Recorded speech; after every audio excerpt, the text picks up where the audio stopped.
You were on your way home when you died. It was a car accident, nothing particularly remarkable, but fatal nonetheless. You left behind a wife and 2 children. It was a painless death. The EMT tried their best to save you, but to no avail. Your body was so utterly shattered, you're better off, trust me. And that's when you met me. What happened? You asked.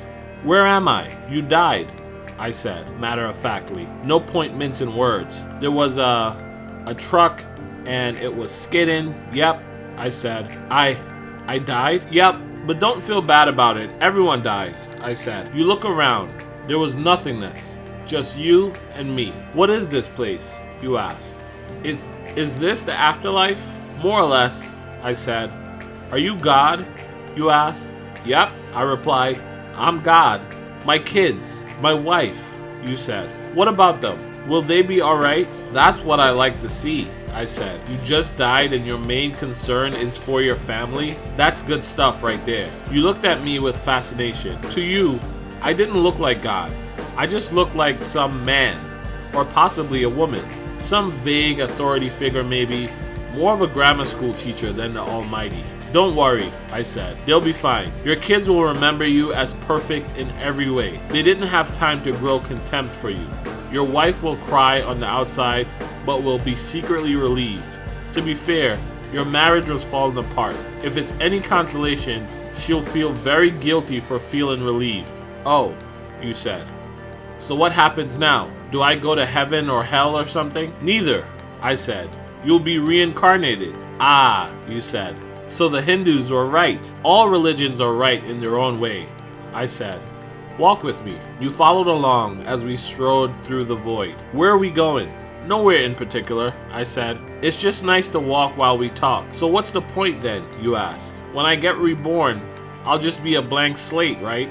A baby. So all my experiences and everything I did in this life won't matter. Not so, I said. You have within you all the knowledge and experiences of your past lives. You just don't remember them right now. I stopped walking and took you by the shoulders.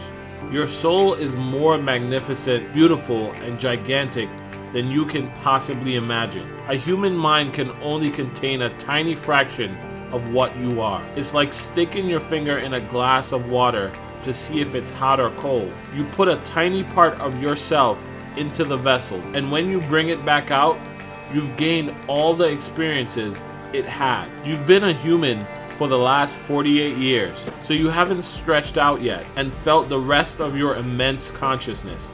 If we hung out here for long enough, you'd start remembering everything, but there's no point in doing that between each life. How many times have I been reincarnated then? Oh, lots. Lots and lots, and into lots of different lives, I said. This time around, you'll be a Chinese peasant girl in 540 AD. Wait, what? You stammered. You're sending me back in time? Well, I guess technically, time as you know it only exists in your universe. Things are different where I come from. Where you come from?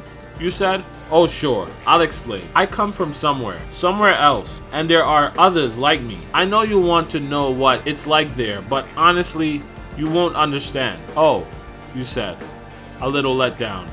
But wait, if I get reincarnated to other places in time, I could have interacted with myself at some point. Sure, happens all the time. And with both lives only aware of their own lifespan, you don't even know it's happening. So what's the point of it all? Seriously? I asked. Seriously, you're asking me the meaning of life? Isn't that a little stereotypical? Well, it's a reasonable question, you persisted. I looked you in the eye.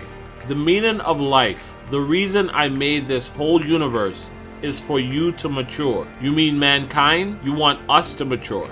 No, just you. I made this whole universe for you. With each new life, you grow and mature to become a larger and greater intellect. Just me? What about everyone else? There's no one else, I said. In this universe, there's just you and me. You stared blankly at me. But all the people on Earth, all you, different incarnations of you. Wait, I'm everyone? Now you're getting it, I said, with a congratulatory slap on the back. I'm every human being who ever lived or who will ever live. Yes. I'm Abraham Lincoln, And you're John Wilkes Booth too, I added. I'm Hitler, you said, appalled, and you're the millions he killed. I'm Jesus, and you're everyone who followed him. You fell silent. Every time you victimized someone, I said, you were victimizing yourself. Every act of kindness you've done to yourself. Every happy and sad moment ever experienced by any human was or will be experienced by you. You thought for a long time. Why? You asked me. Why do all this? Because someday you will become like me. Because that's what you are. You are one of my kind. You're my child. Whoa, you said. You mean I'm God? No, not yet. You're a fetus. You're still growing. Once you've lived every human life throughout all time, you will have grown enough to be born. So the whole universe, you said, it's just an egg, I answered. Now it's time for you to move on to your next life. And I sent you on your way. This video was brought to you by the brand new illustrated book titled Yamoshi, based off a video here on my channel. This book is one of its kind and something that I'm incredibly proud of.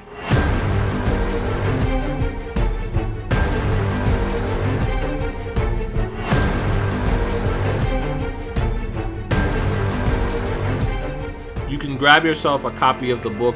The Amazon link is in the description of this video. The story in this video is called The Egg, and it was written by Andy Weir. I know it's a bit random, but I enjoyed it, so I hope you did as well. Don't worry, Do Crew, we're gonna be back to Dragon Ball real soon. I just had this story on my mind, and I wanted to share it with you guys. Thank you guys for listening. More content on the way. Talk to you real soon.